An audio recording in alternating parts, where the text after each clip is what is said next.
In a murder trial, the most powerful testimony doesn't come from the victim's friends, it comes from the people who hated them. Because when your enemies confirm your story, that's not bias, that's evidence. For 2,000 years, Christianity has made an extraordinary claim. A man was executed, buried, and then his tomb was found empty. His enemies, Roman governors, Jewish authorities, pagan philosophers, had every reason to deny it, every reason to say it never happened, but not one of them did. Instead, they called it sorcery, they called it superstition, they called it delusion, but they never called it fiction. In historical methodology, there's a principle called enemy attestation. It works like this. When a hostile source confirms a claim made by its opponents, that claim gains enormous credibility. The hostile source has every motive to deny the claim if it could. The fact that it doesn't or can't tells you something important. It tells you the claim is grounded in something real.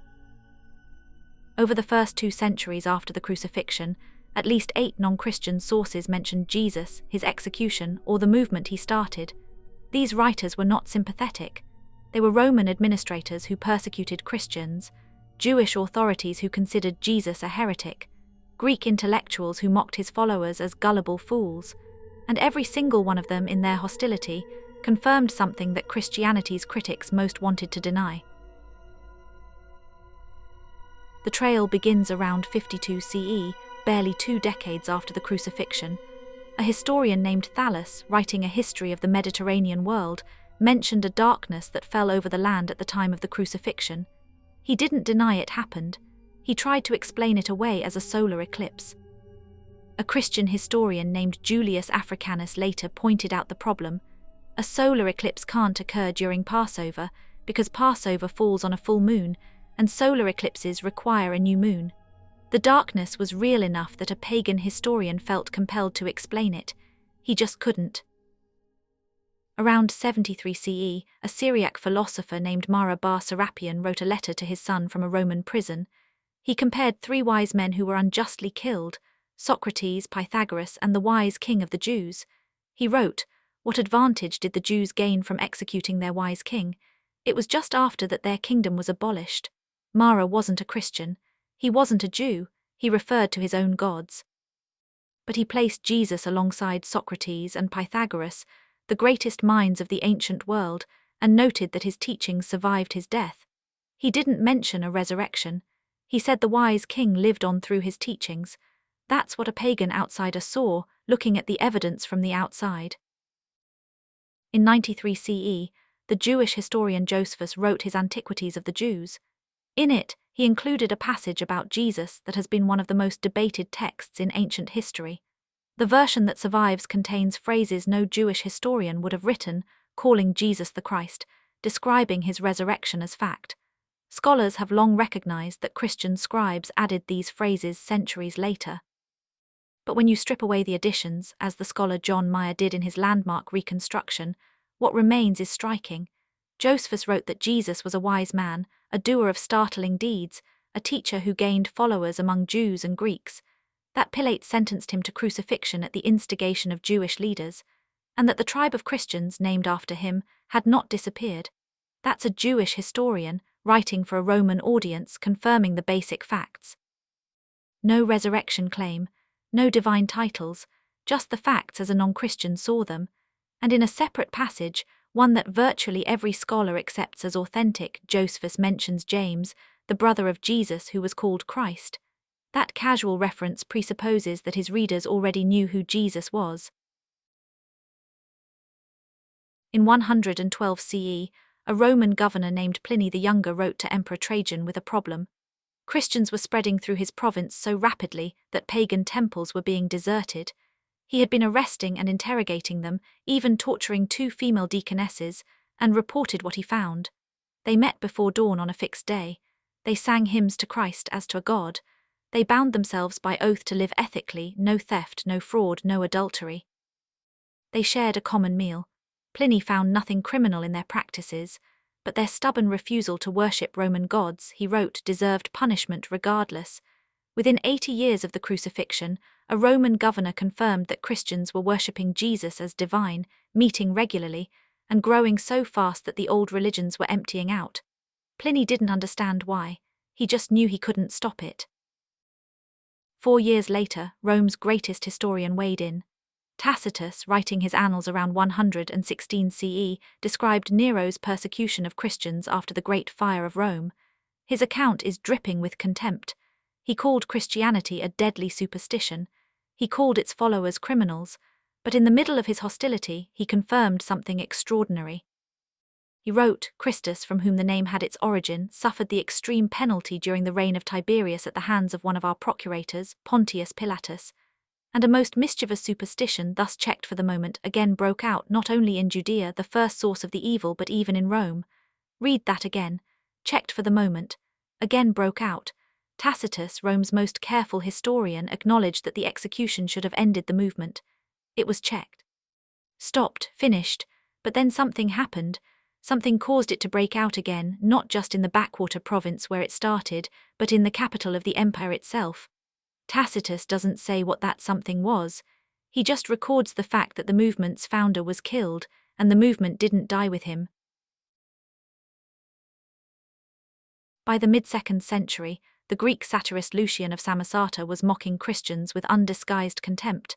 He called Jesus a crucified sophist. He described Christians as gullible fools who believed in immortality and practiced communal charity. He ridiculed their devotion to a man who had been executed. But in all his mockery, he never denied that the man existed. He never denied the crucifixion. He never denied that the movement was real and growing. He just thought it was absurd. Then came the most sophisticated critic Christianity ever faced. Around 175 CE, a pagan philosopher named Celsus wrote a systematic attack on Christianity called The True Doctrine. The original is lost, but the Christian theologian Origen preserved roughly 80 to 90% of it in his detailed rebuttal. Celsus attacked everything. He called Jesus a sorcerer who learned magic in Egypt. He called the resurrection a fabrication based on the testimony of a hysterical woman. He ridiculed the virgin birth. He accused Christians of being uneducated and gullible. But here's what Celsus did not say. He did not say the tomb was occupied. He did not say the body was still there. He did not say nothing happened. He attacked the credibility of the witnesses. He attacked the interpretation of the events, but he never denied the events themselves. If the simplest rebuttal, the body is still in the tomb, were available to him, he would have used it. He didn't. Instead, he called it sorcery.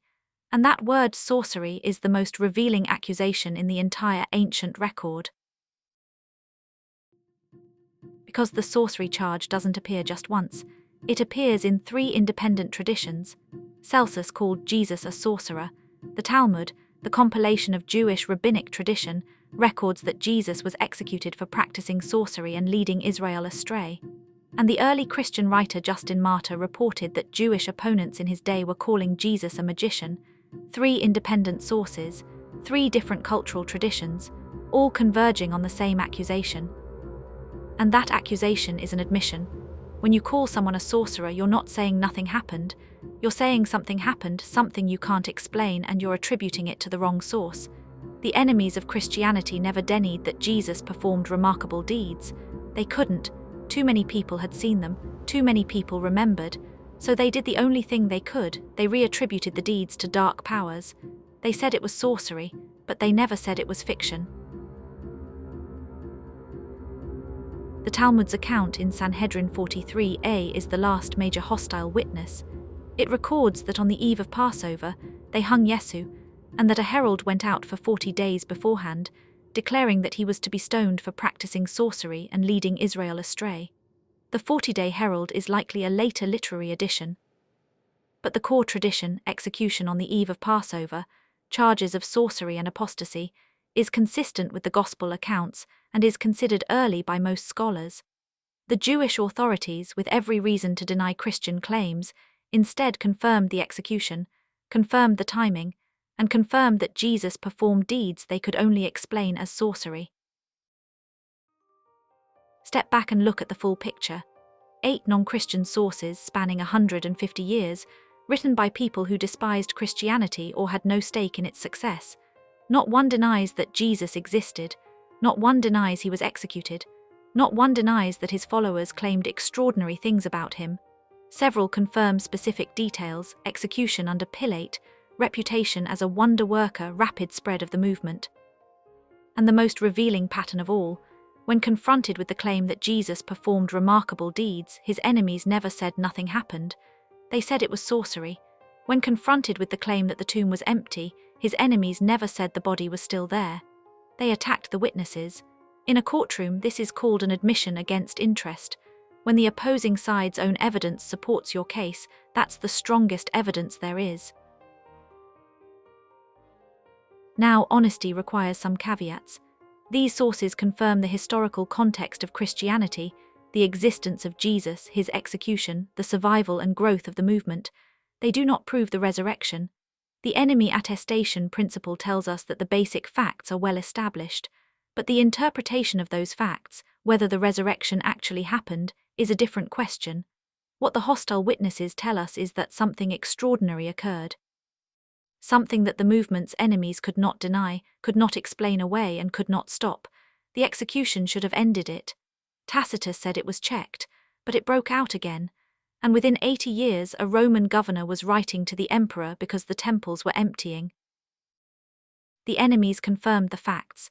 They attacked the interpretation, but they could not provide the one piece of evidence that would have ended Christianity in its cradle, the body.